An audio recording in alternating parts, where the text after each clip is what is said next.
Well, good morning, everyone, and thank you for joining this FSAI and Healthy Ireland seminar on food reformulation. I'm Dr. Wayne Anderson. I'm the Director of Food Science and Standards at the Food Safety Authority of Ireland. I'm also an adjunct professor at the UCD Institute of Food and Health.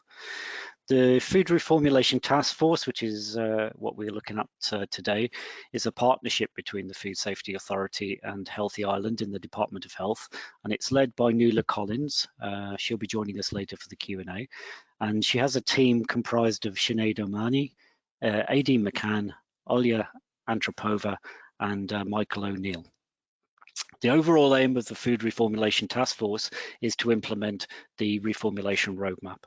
So today's event will be comprised of opening statements by Tom James in the Department of Health from Healthy Ireland and Dr. Pamela Byrne, and this will be followed by two speakers, Breige Mc Nulty and Kevin Burke, and the event will close with a question and answers panel session. During the presentations, you'll be able to put questions into the question box, and then we'll be able to refer to those questions later in the panel sessions. So feel free to post your questions as and when you think of them. Okay, then. So I'm going to move on now to the opening the opening statements, and I want to introduce you to Tom James. Tom is the Head of Health and Wellbeing Unit in the Department of Health, and he's going to now reflect on food reformulation from a strategic perspective. So Tom, off you go. Look, good morning everybody, and I'd like to thank Pamela and Wayne for inviting me to speak today. It's really great to partner with the FSAI in terms of our work on food reformulation. So I'm not going to speak for too long, but I think we're all aware of the policy context. The health consequences of living with obesity are well known, with increased risk of cardiovascular disease, chronic respiratory infection, diabetes and cancer, to name but a few. Living with obesity is also linked to poorer outcomes from COVID-19. Ireland has a comprehensive whole of government strategy in place to combat obesity. It's called A Healthy Weight for Ireland, the Obesity Policy and Action Plan, which is a bit of a mouthful, so it's more commonly known as OPAP. The OPAP recognises the complex nature of obesity and that there is no one simple solution, and that every sector of society will have to play its part. The OPAP has a 10 steps programme to reduce obesity. These 10 steps set out the actions required across a range of government departments, different sectors, and charts a course for reducing overall burden for individuals, their families, and the health system. In addition, in the department, the Healthy Ireland Strategic Action Plan, a Government of Ireland initiative, contains a number of specific deliverables relating to obesity and nutrition, and specifically reformulation. So we're all aware that no one initiative or one element of society can address the obesity issue. In particular, it is broadly recognised that putting the onus solely on the individual is not the way to go. Some of the examples of the work that we are doing in this area in addressing the wider social and commercial determinants of health are shown on the slide there. I just want to briefly mention one of these. So we know that obesity is more prevalent in lower socioeconomic areas. So the Sláinte Care Healthy Communities programme, an initiative which runs through our partners in the HSE and the local authorities, has dedicated funding for initiatives such as the Healthy Food Made Easy programme. We have funded the recruitment of 19 community food and nutrition officers to work with and educate families around healthy nutrition. And we have invested in community projects in the built environment to improve access to green spaces, etc. So I wanted to just mention the WHO Regional Obesity Report, which was recently published. Just to give you an idea of how stark the obesity issue is, 60% of adults and a staggering 8% of all children under 5 in the WHO European area are considered obese or overweight. The report also highlights that no country in the WHO European zone is on track to halt the rise of obesity by the target date of 2025. The report references the importance of reformulation. It highlights also how front of pack labelling, that's something that has actually been discussed at EU level at the moment, can also drive reformulation, so there's always crossover in these areas. So a significant milestone in the OPAP, and Wayne mentioned this, was the publication of the reformulation roadmap in December 2021. So the targets they're clear, there's no ambiguity, and they came after stakeholder engagement, and they were agreed at the Obesity Policy Implementation and Oversight Group, which is another mouthful, which is also known as OPIOG. So I was delighted to be able to partner with the FSAI in setting up the dedicated task force, which has ring-fenced funding and a very clear mandate. Pamela is going to speak to you a bit more about the approach the task force is going to take. And I will just go back to the point that, you know, we're not naive. Reformulation on its own is not going to address the obesity issue, but we recognise that when combined with the many other areas of work being carried out, that the results are what the WHO describe as outcomes better than the sum of their parts, and taken together can go a long way towards tackling obesity. I look forward over the coming months and years to hearing about the progress of the work of the task force in a collaborative way with the industry. I do hope that you all enjoy the webinar today and you get some good information from it, and there is a Q&A session as well. So that's it from me. Hopefully you could see the slides and there wasn't too many technical issues. Apologies about that. No, I think everything was fine, Tom. Thanks very much for that opening statement. It was very clear in terms of intent. Much appreciated. So now we'll move on and hear from Dr. Pamela Byrne, who's the Chief Executive Officer at the Food Safety Authority of Ireland. So over to you, Pamela. Thanks very much, Wayne, and thanks also, Tom, for setting out the overarching kind of strategic direction that we're going here in Ireland. But on behalf of the Food Safety Authority of Ireland, I'd really like to extend a very warm welcome to all of you, and to thank you most sincerely for your interest in our work on reformulation and for joining us for today's webinar.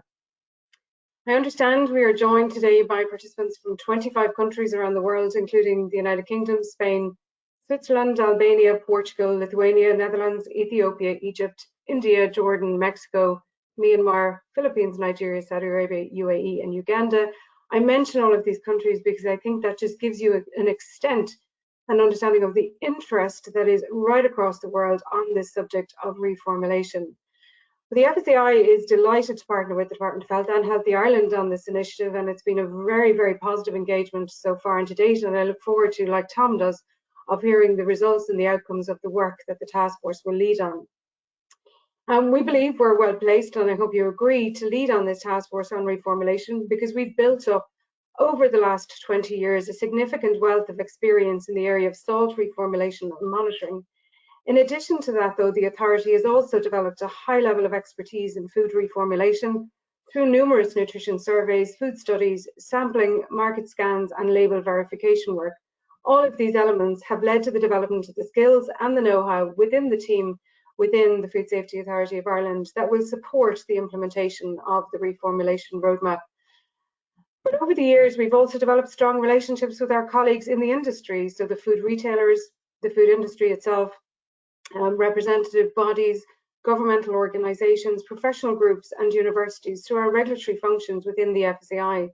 And because of this, we have unique networks and relationships that we can leverage, including our own retail forum within the FSAI, our work with Food Drink Ireland, our engagement with Teagasc, Board BIA, BIM, Enterprise Ireland, INDI, UCG, UCC, and TUD, all of whom will have a part to play in supporting and driving reformulation in years ahead, because really it is only by us all working together that we can achieve those outcomes that we need to in order to have a healthy population and a healthy society.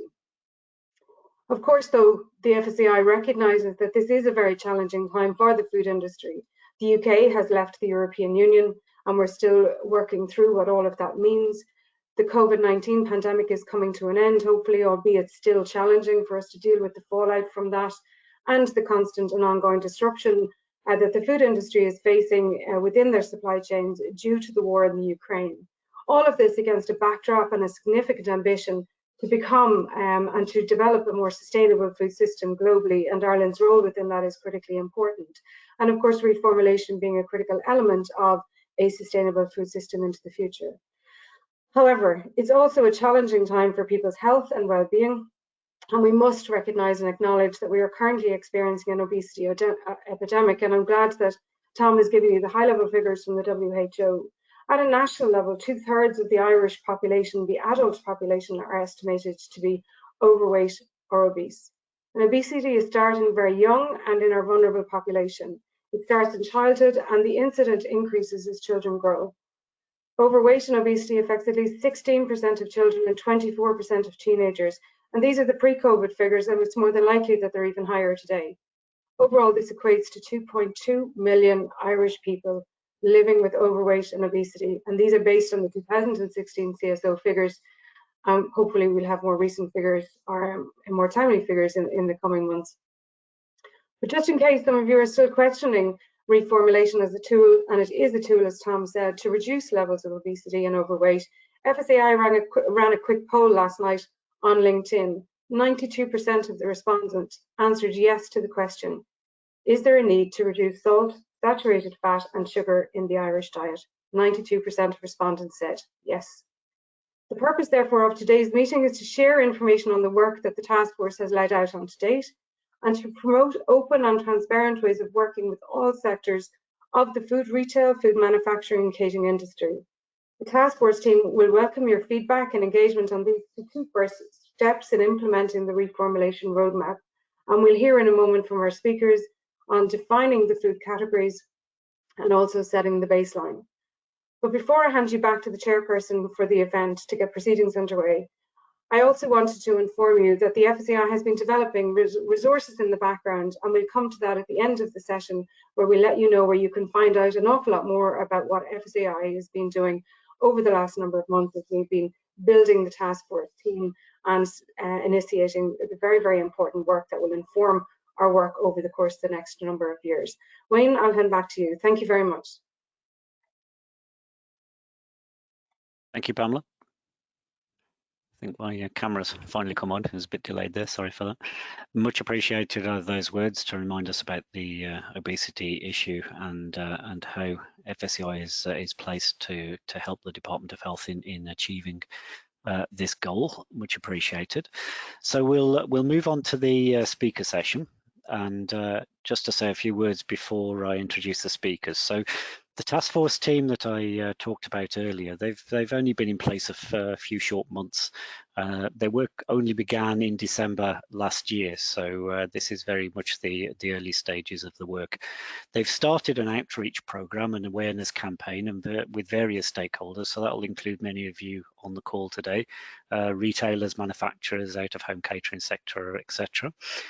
They're open to engage with all of those who have questions and who have experience to share in the whole area of reformulation, and they'll be working relentlessly to drive reformulation over the next 4 years. So today's speakers are going to start off this whole idea of transparency and letting you know exactly what the Reformulation Task Force is up to. And they're going to explain two critical elements which will underpin the implementation of the Food Reformulation Roadmap. These elements are to define the food categories which the targets will apply to, and the baseline and how that will be set and used in the monitoring of progress from 2015 to 2025. We hope it will provide that transparency on the process and the evidence which informs the approach that we've taken. We'll have the presentations first then, and then we'll follow it by the question and answers on the panel session at the end. So I'll just remind you again to post your questions into the question box as the presentations proceed, and then we'll get to them at the end. So I'll start by introducing our first speaker, who's Dr. Breige Mc Nulty. Now, Breige is an assistant professor in human nutrition within the UCD School of Agriculture and Food Science and the UCD Institute of Food and Health. Over the last 15 years, she has managed the National Food Consumption Surveys in Ireland, collecting detailed dietary and lifestyle data which span from 1-year-olds to over 65-year-olds. This is a really excellent national asset, these data. Breige's main research interests are in using food consumption data to gain an understanding of the impact of nutrients, food ingredients and chemicals on health, with a view to underpinning food safety and policy. And she's published over 80 research papers in that area. So Breige is going to give us two presentations today, which will follow on back to back, I think, Breige, if that's correct.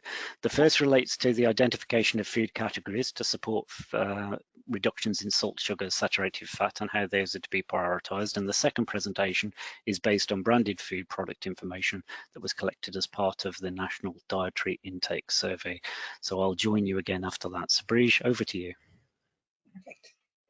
Thank you, Wayne. I will just see if I can show my screen.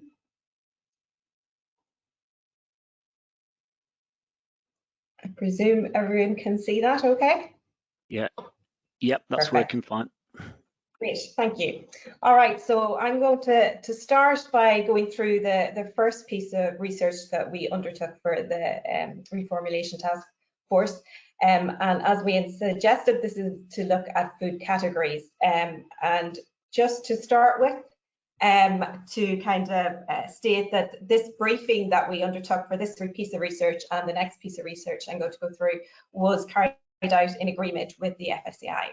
So what we wanted to do here in this first piece of research was to identify the food categories which were the main contributors to the target nutrients of interest, and that this is of course saturated fat, total sugar and free sugar and sodium in foods and drinks consumed by the Irish population. And we wanted to really establish a common list of food categories across all the different population groups for the target nutrients.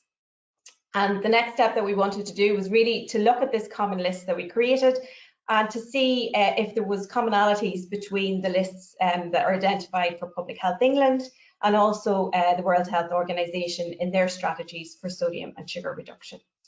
And then lastly, to look at the final common list created and to propose recommendations for reformulation and or portion reduction. So that was the objectives. So where we started was with the Irish Food Consumption Survey. So we have a great resource in Ireland with these surveys, and they're carried out by UNA. And you can see here that we focused in on 3 surveys. So we looked at children, teens and adults in Ireland, and this spanned from 5-year-olds right over up to older adults to 90 years of age. So 4 different population groups, because we split adults into 2 population groups here.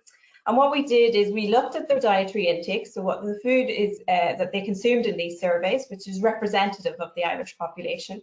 And for all the foods that are consumed, they're actually allocated into one of 68 food categories. So this is where we started.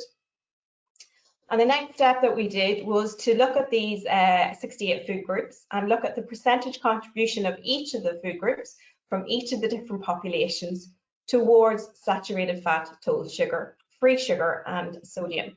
Now, because we only had data for free sugar consumption for adults, this is all that's used in this particular piece of analysis. So that's what we did. So we had carried out all this analysis. And then the next step was to try and figure out what are the predominant contributors. So we ranked obviously the contribution in each of the population groups for each of the target nutrients. And we looked at the predominant contributors. And we did this in 2 separate ways. We firstly looked at the overall total population, and if you look at the blue boxes, you can see that's referring to this. And just to, for example, for saturated fat, we looked at the predominant food categories that contributed to saturated fat across those 4 population groups, so adults, older adults, children and teens, and combined them into a predominant 20 food categories. So we had 4 lists for the overall total population. We did this again separately for children and teens, just because their food consumption is slightly different. And we had 3 lists for them for saturated fat, total sugar and sodium. So these lists were then combined to form 2 common lists. So if you look at the bottom boxes here, you can see in the blue, we took the 4 lists for the predominant 4 target nutrients, and we combined it into an overall common list. And we did the same for children and adolescents using the 3 lists from saturated fat, total sugar and sodium. So we were left with these 2 common lists of food categories.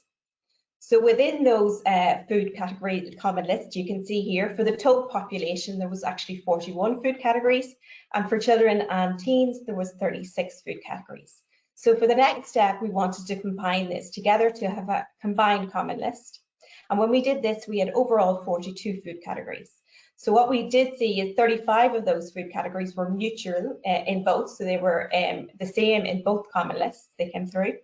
6 came solely from the total population, so mainly from the adult data that we could see, and then 1 solely from children and adolescents. So this is the 42 food categories that we were left with when we combined the 2 lists. So the next step was really to look at the food categories in that list and see whether it made sense really to suggest reformulation, and also to compare them to Public Health England's reformulation strategies for salt and sugar, and also the WHO global sodium benchmarks. So that was our next step, and this is what we did. So from the 42 food categories, we actually decided to remove 6 food categories, and the reason being that these contain fresh produce such as fruits, or homemade dishes, or contained alcoholic beverages, and therefore reformulation wouldn't be suggested in these food categories. And the next step was then to compare the 36 food categories that were left with PHE and WHO reformulation guidance. And when we did this, what we found was 31 food categories matched with their guidance. 5 food categories did not match, but we obviously decided to include them because they were relevant to the Irish population's dietary intakes. Also, we decided to include 4 further categories. So when we did the comparison analysis, we did note that there were certain food categories that we had not included in our combined common list, but Public Health England or WHO did note that they were of relevance for reformulation, so we decided to include these. And these were food categories such as meats, pies, and pastries. And in the end, what we came up with was a final list, a final common list of 40 food categories for reformulation. So these are the overall 40 food categories, and I've tried to put them in broad groups. So you can see that there's dairy and dairy-based products, confectionery and snacks, sauces and condiments, bakery products, potato, vegetable and pulse products, beverages, and meat and fish products. And just when we had these 40 food categories, we wanted to then look to see how much do they actually contribute to the intakes of saturated fat, total sugar, and free sugar and sodium within the diets of those population groups that we were interested in. And what you can see here, so from the 40 food categories, they contribute to either around 80% saturated fat, between 63 to 70% of total sugar, 98 to 97% of free sugar, which is quite high, and quite high for sodium as well, between 89 to 90% of sodium intakes across the 4 different population groups. And then the last step of this piece of analysis was to look at those 40 food categories and make a recommendation whether they could potentially be reformulated and or have portion reduction. We used Public Health England's guidance here as well as the WHO, again looking to see what they had recommended. And when we did this, we made a recommendation to reformulate potential of 38 food categories and a portion size reduction for 16 food categories. So this brings us on to the second piece of analysis that we completed, and this was to look at the overview of calories, selected nutrients and portion sizes for key branded food products consumed by the Irish population. So the objective here was to take the 40 food categories that we had established in the final common list and look at potential branded food products within those food categories, and define the mean and median for their energy and selected nutrients, to look at their portion as well, and also to try and rank them, so to try and rank the branded food products for, within each food category to kind of come up with an overall list of high ranking products for energy, total fat, saturated fat, total sugar and sodium. So in order to do this, we went back to our Irish food consumption surveys. So as well as collecting dietary intakes as part of these surveys, we also collect branded information. So we asked the participants what brands of food they consume. We asked them to collect their packaging for us and to give it to us. And we also do supermarket surveys, taking pictures of products as well. And this is all entered into the Irish National Food Ingredients Database. So we had 2 versions that we wanted to work with here. This was version 5, which is from the children's survey, and version 6, which is from the teens survey. And they are, just to note, they're reflective of the branded food products that are consumed within these surveys. So it's not the overall food environment, it's what is being consumed in these actual surveys when we actually do them. And the coverage that we have of branded food products within these within the database is around 80% of all brands consumed. So we started with this. We took the 40 food categories and we took version 5 and 6 of Infid, and we created numerous lists, as you can see there, but I just want you to focus in on list E. So list E was taking all products from version 5 and version 6 together. So we used the totality of all branded products, and that's branded products and also private labels, which would be supermarket own branded products as well. And when we did this, we were left with, you can see in the red box down at the bottom of the slide, a total number of 4,452 branded products. And you can see for the 40 food categories here listed that we're interested in, the number and the percentage of each. So you can see it varies depending on food categories. So for example, just to highlight these in red, soup, sauces and miscellaneous foods, this was the highest number of branded products we had at 332. And for beef and veal dishes, this was the lowest at just 9 products within this food category.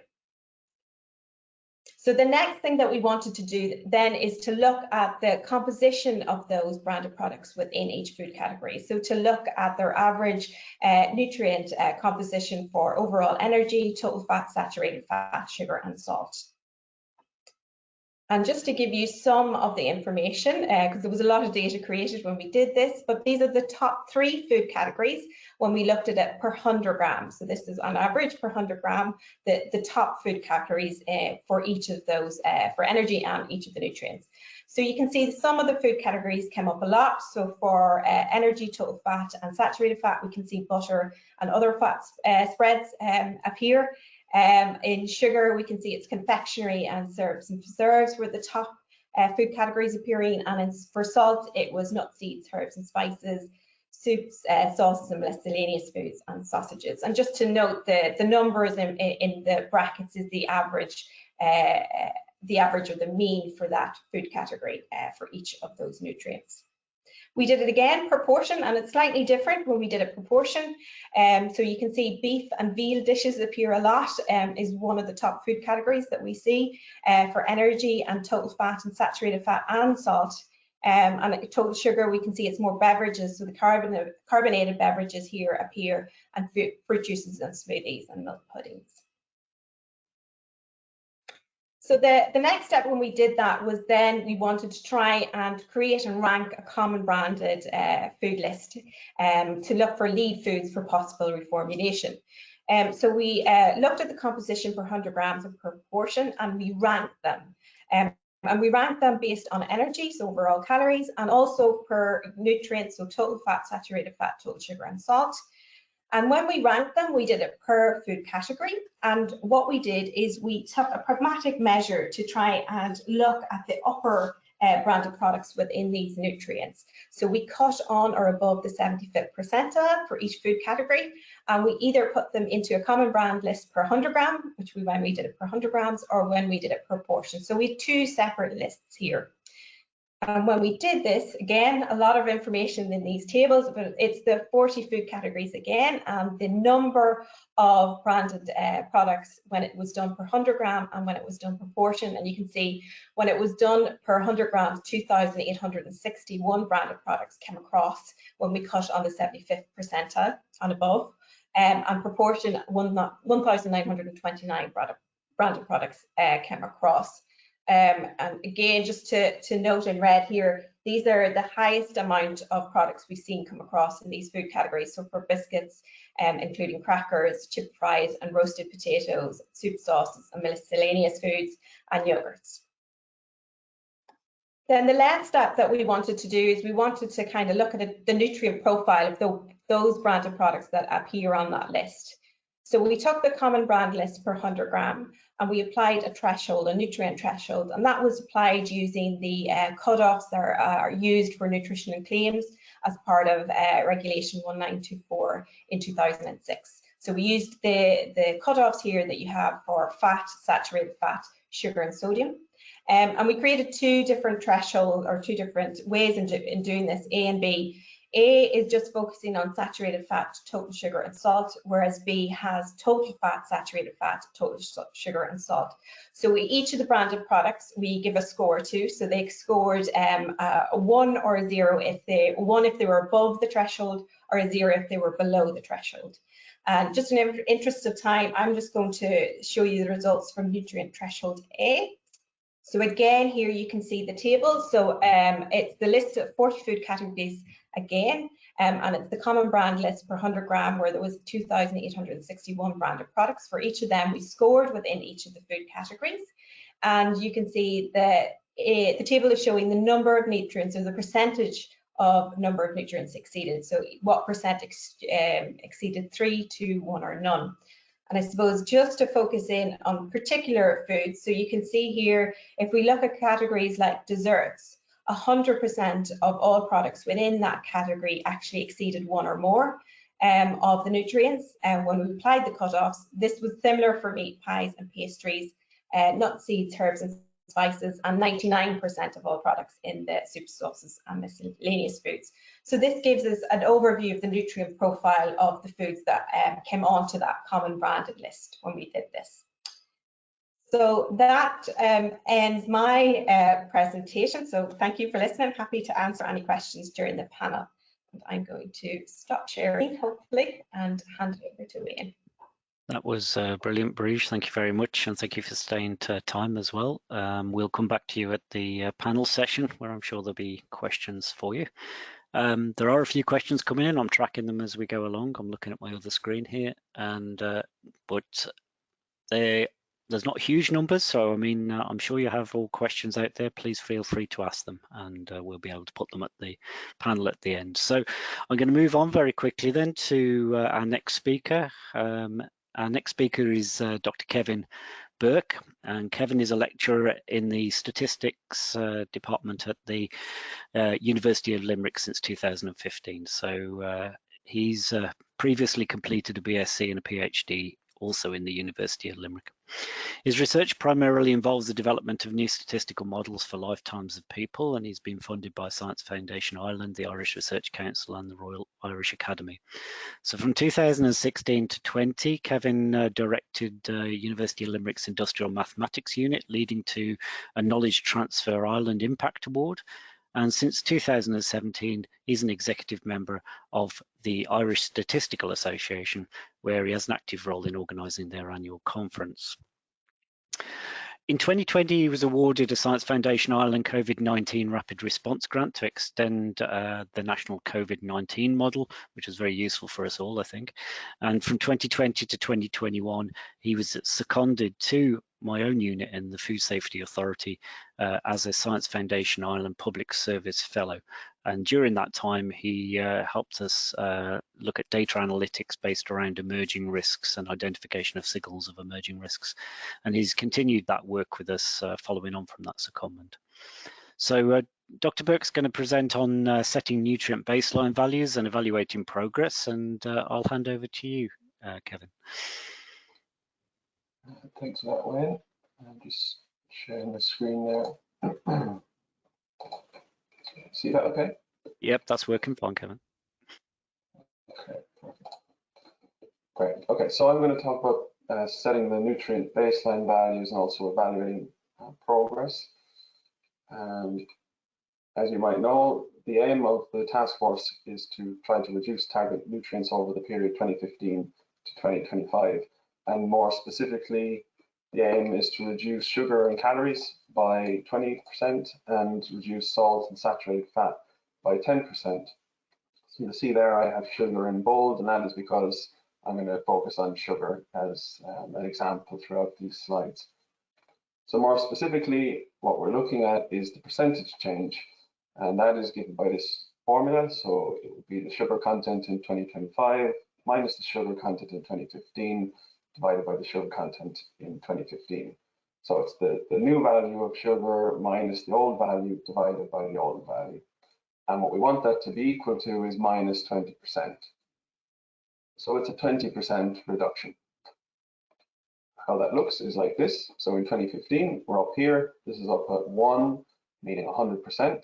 And then 2025, we're down here, and that's at 80%. So it's a 20% reduction. So the 2025 value is the 2015 value multiplied by 0.8.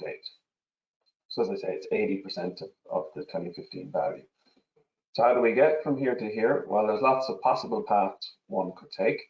So there could be little or no progress for a number of years and then a late burst of activity towards the end.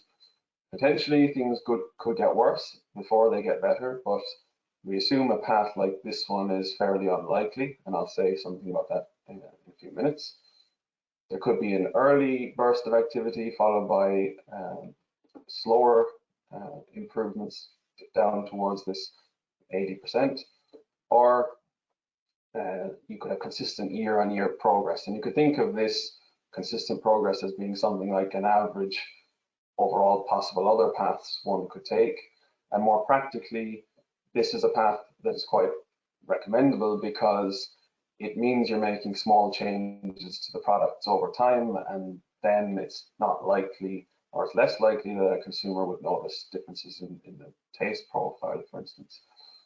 Now, ideally, we would have data at every single time point each year over this 10-year period, and we could map out paths like this. But in general, we're not going to have data at all time points. So let's say, for instance, the earliest time point is 2018, which aligns with one of Breige's INFIT studies. And let's imagine that sugar for a particular food category was 11 grams per 100 grams. Then we measure sugar again in 2025, and we find it to be 8.6 grams per 100 grams. And from that, we can work out the observed reduction. So in theory, we're interested in 2015 to 2025, but if the earliest date we have is 2018, we can still look at the observed reduction in that time period. So the percentage change over that time is 8.6, which is the new sugar value, minus 11, which is the old one, divided by 11, and that's minus 22%.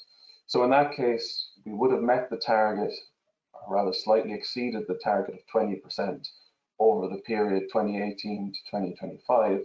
So we think then it would be reasonable to assume that we would have also met the target from 2015 onwards. So let me say a little bit more about what I mean by that. So there's an assumption there. This is a picture of the situation. So in 2018, we're at 11 grams. In 2025, we're at 8.6. So as I said, it's a 22% reduction. Let's say we don't have the data in 2015, but if we did, let's imagine it was 10.1. So in this case, it's actually increased up to 11 and then gone back down to 8.6.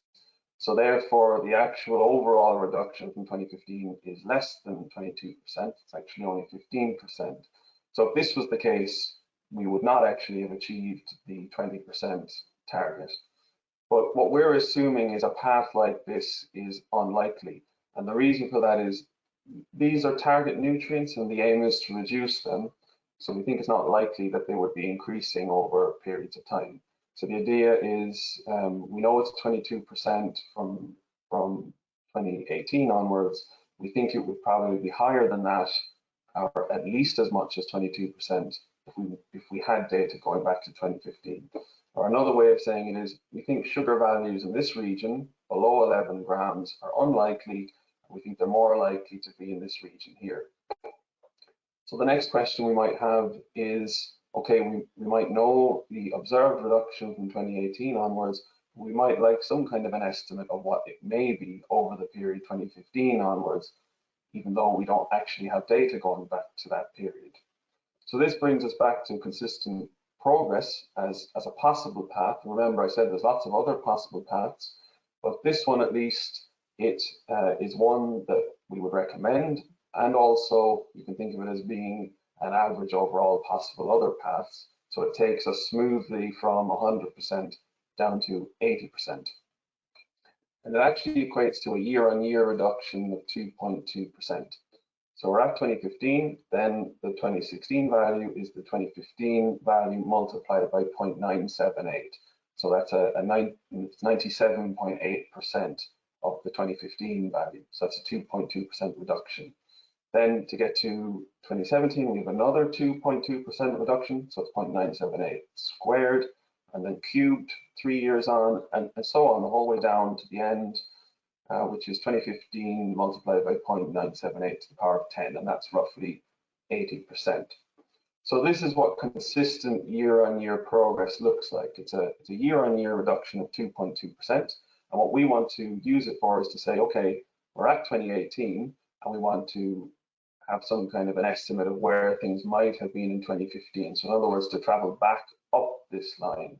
And if you look at the computation we've carried out, it's 2015 multiplied by this factor. So that's to go down from 2015 to here. So to go back up, we do the opposite. We take the 2018 value and we divide by this factor. And that can give us a model-based estimate of where things might have been in 2015, again, assuming the consistent progress year on year is being made. So let's go back to the numbers we had before from the example. So it's 11 grams in 2018, and that's a 22% reduction down to 2025. What we want to do is to travel back up this line and get some estimate of where things might have been in 2015. So we divide by 0.978 to go back a year. We divide by 0.978 again, so that's squared, and then divide by it again, so it's cubed. And so we're traveling back up to 2015, and this is our estimate of where things might have been in 2015, assuming that's year-on-year consistent progress is being made. So the observed value in 2018 is 11 grams. The model value is 11.8. The observed reduction is 22%. That's down to the 2025 value of 8.6. And then the model reduction is 27%. So what we're saying is we have data from 2018 onwards. We have an observed reduction of 22%. We think the actual reduction is probably more than that, and it's likely to be somewhere between 22 and 27%. Again, this is assuming consistent year-on-year progress going backwards, and that's a reasonable assumption if we don't have other information, but we may have other information which we could use, and in those cases we could use other models. So this is an example of a particular model we could use in a case where we don't have other information. Another thing to just note is that once we have the modeled 2015 value of 11.8, we can then multiply that by 0.8. So that's 80% of the 11.8, which gives us a target value for 2025. So based on the 2018 value of 11 grams, we can roll back 3 years to get to 11.8, then we can multiply it by 0.8, and that gives us an estimate of our target. So target is 9.4. The realized value we're saying here is 8.6. So again, it's just another way of saying we've exceeded the expectation of a 20% reduction. So just briefly to summarize, the aim is to reduce target nutrients. So that's 20% for sugar and calories, 10% for salt and saturated fat. We can compute the observed reduction over an observed time window, such as 2018 to 2025. We could also model a 2015 baseline value, for example, using an assumption of consistent progress, which is this green line here. But we may have other information, so just a couple of other things to touch on. We may have earlier data than 2018, or we may have other information, and using that data and or information, we could use a different model rather than consistent progress if we have the information. Another thing to say is I've just talked about sugar content, but I didn't say exactly what it is. Is it for an individual product or what is it? Well, it's most likely going to be the sugar content, the average over products, and it could be just the classical average. You add them up, divide by the number of products, but also of interest, it is the sales weighted average, which takes into account consumer behavior. And the last thing to say is, although we're focusing here on reformulation and reducing nutrient values, of course, another way to reducing the intake of target nutrients is to reduce portion sizes. So the task force will also be looking at portion sizes, but that just wasn't a focus of this talk. Thanks very much. I'm happy to answer any questions in the panel now. Kevin, thanks very much for taking us through that. Very clear. Much appreciated. So that brings us to the end of our presentations, and I'll ask Kevin, you can stay. I know you've just gone, you can stay on though. Breige, Tom, Nuala, if you would turn on your cameras for the panel Q&A session. Okay, and you've met three of the panelists, and just joining us now is the final panelist, which is Nuala Collins, and Nuala is the lead of the Reformulation Task Force, so now you've been introduced to her. And we're going to try and take us through the questions for the session, which we've got up on the screen, and I'll start working off sideways. So excuse the side of my face because I'm having to look at a different screen on this. So let's kick off with a question to Breige, please. So Breige, this one's for you. The adult data is over 10 years old. Will the analysis be updated using the up-to-date adult data, which is being collected at the moment? Yes, so it would be hoped that we are currently doing the National Nutrition Survey too, and we'll finish and have data ready for next year. And then what we can do is just to double check that the food categories that we had established in that common list still are represented in that from that newer adult data. So we can do a cross check on that. Okay, thanks very much for that. Quite a poignant question here for Tom. Tom, does the DOH plan to introduce legislation if the voluntary route is not successful? Thanks, Wayne. So, I mean, I think the roadmap is very clear. The overall clear approach was to use a voluntary mechanism and I suppose a collaborative, and that's what the task force has been mandated to do. So look, I'd be very confident that the industry, who have been reformulating for some time across a number of areas, will work with the task force with a view to meeting the targets. If we get to 2025 and things haven't progressed, well, then legislation is always an option. Like we have the public health interest at heart here, and this is a key driver in terms of our obesity strategy. So obviously we'd have to consider all options, including legislation, if we get to that point. But as I said, I'd be very hopeful, given the good relations between the FSAI and with the work that Nuala and the team will do, that we will get there by 2025, recognising that there's challenges, but I'm sure they can be overcome. To remember to turn my microphone. Thanks very much, Tom, for that answering that question. I'm sure it's one that a lot of people were thinking about. Another quick question there for Breige. Do the food categories include non-packaged items like pizza slices, displays in bakeries and muffins, etc.? No, so it is only branded fruit products that have packaging. So any of your bakeries that are, I suppose, packaged in store, we don't have the nutrient information for them because it's not actually on the packaging, because there is no packaging as such. So it's not included in our analysis in the branded data that we have. Okay, thanks for clarifying that. Question now for Kevin. Kevin, how will the sales weighted average be calculated and reported? Is that something you can handle? Yeah, sure. So I'll just, to make it simple, just imagine we have two products, A and B. We'll all be familiar with just calculating a standard average where you just A plus B divided by 2. And that's okay. It gives you an average of things on the market, but it doesn't actually necessarily, well, it doesn't give you a good estimate of what people are actually consuming.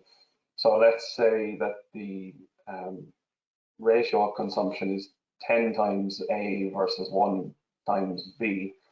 So what I mean by that is 10 times the amount of product A is consumed relative to product B. Then a sales weighted average is, instead of just A plus B over 2, it's 10 times A plus 1 times B over 11. And what it actually does is it gives you an estimate of what people are actually, what they're actually consuming. So in theory, you could be reformulating products and things could be getting better, but if people are, in terms of consumer behavior, people are switching to less healthy foods, then the sales weighted average might not change. And that's something to be noted as well. So the idea is that you take into account both reformulation and consumer behavior as well. Okay, thanks very much, Kevin. Much appreciated that. Nuala, When can we expect targets of food categories for babies and young children to be published? So we know that the UK are looking at this, and we have it in our work plan for H2. And Sinead and I will be looking very closely back over the FSAI data that has been collected over the last number of years and most recently updated this year. So we expect to have the scoping completed at the end of this year. So we'll be working on it from June onwards. Okay, and whilst I have you there, maybe you could also tell everyone, has the Food Reformulation Task Force begun engaging with other stakeholders beyond manufacturers like retailers and out-of-home sector? So look, we know that there are many different actors who will be important in seeing a successful outcome. And we're looking to engage with everybody and as wide a net of stakeholders as possible. So in the first few months, we've been meeting with other neighbours of ours in Northern Ireland, Scotland and the UK who have been running reformulation programmes for years and have information to share. They've been very generous in sharing their information, but lessons learned and knowledge and passing that on. We've also engaged with a lot of governmental organisations who can support the work of the food industry.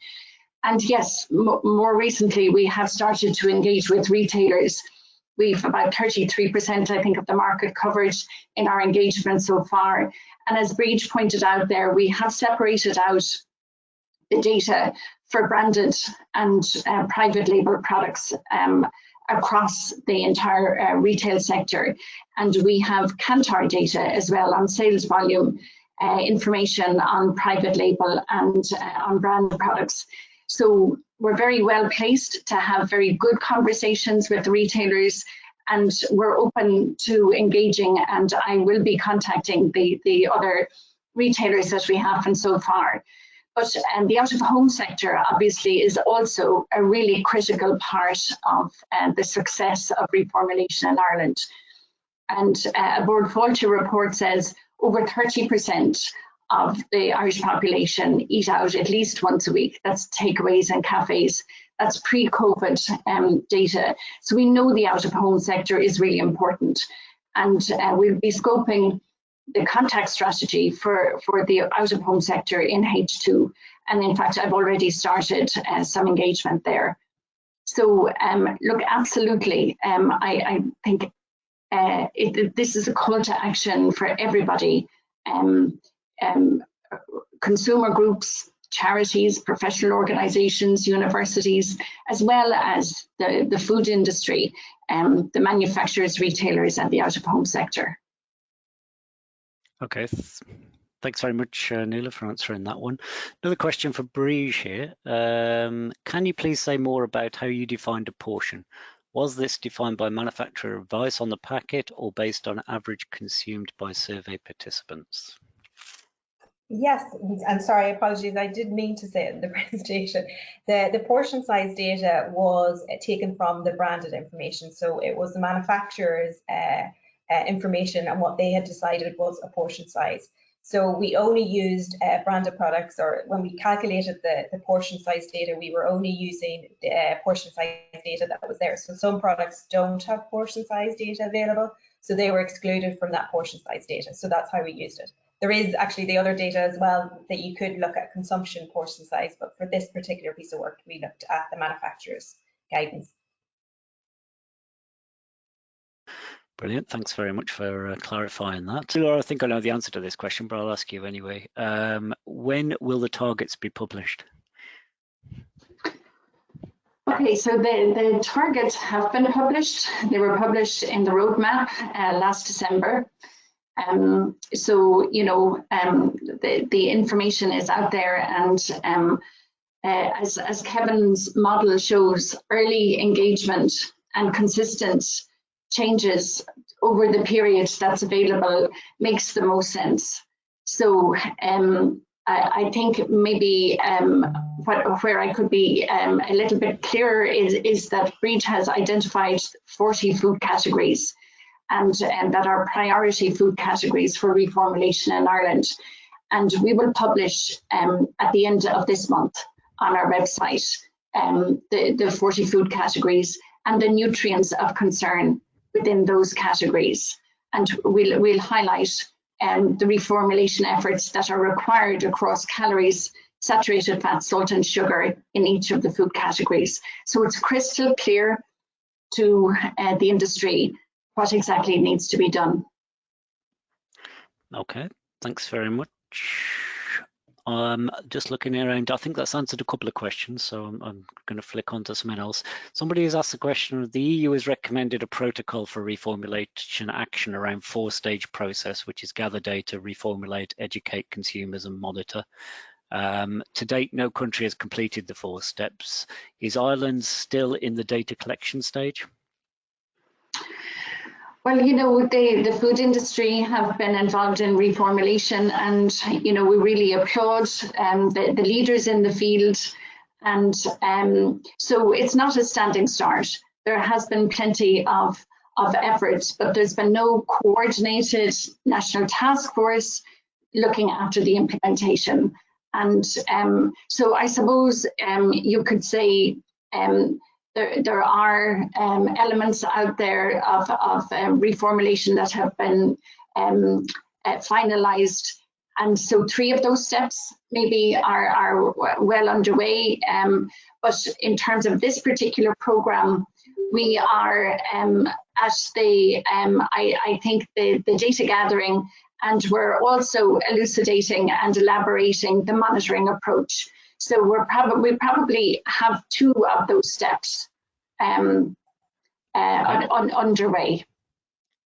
Thanks very much, Nuala. Wayne, sorry, could I just briefly come in on that? Yeah, like, please. This is not new. Like, the OPOG subgroup has been working on reformulation for some years with a number of stakeholder groups, including industry there. So, like, let's be very clear. The roadmap didn't come out of blue in December of last year. So, like, I just want to make that clear to people that, like, this is not new. There's nothing new here. This is not starting from scratch. What it is an attempt to ring fence a resource to actually to work with industry to get this done. But, like, you know, there's nothing new in all this. So I just want to make that point, lest there be any confusion from the DOH's viewpoint on that. Yeah, I think that's a very important thing to say, Tom, and thank you for coming in and making that point. We've run out of time. I'm almost 2 minutes over, which I'll get my knuckles wrapped for. So my panelists, thank you very, very much for your contribution and answering questions. We have a lot more questions there that have been flying in as I've been asking them. So we'll look at those a bit later on. And thank you very much for answering all the questions very succinctly. So I think we'll go to wrap up now on that. So the food reformulation, I suppose, is for all parts of the food industry. Consumers are interested in healthier foods and obesity. Statistics demonstrate, as you've heard, the compelling need for food with lower levels of salt, saturated fat and sugar. If you remember the SNAP poll of participants, a lot of people think that that should happen. You've seen today's presentations. They're born out of a desire to lift the bonnet and let you see what the scientific and robust approach to making sure the reformulation targets will be relevant and impactful and make a difference to people's health. So the information presented is a reaffirmation of the targets, and we've heard that from Tom and from Nuala, and those were communicated last December when the roadmap was published. And the task force team are certainly open to engagement. They'll continue to host information sharing sessions, to share success stories on the website, and to guide the industry to helpful technical support, conferences and webinars. There's another task force planned by the, there's another workshop planned by the task force in Q4 to support collaboration so that everyone in the food industry can make incremental changes to improve and participate in the reformulation. And just this morning, the food reformulation part of the FSAI website went live. So now you can access all of the information and resources, and you'll find that at the FSAI website at www.fsai.ie/food_businesses/reformulation. But I'm sure if you just put that into Google, you'll find it faster than putting the address in.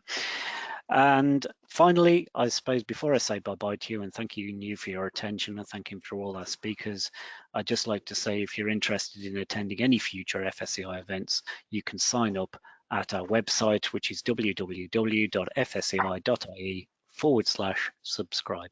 And thank you very much for your attention.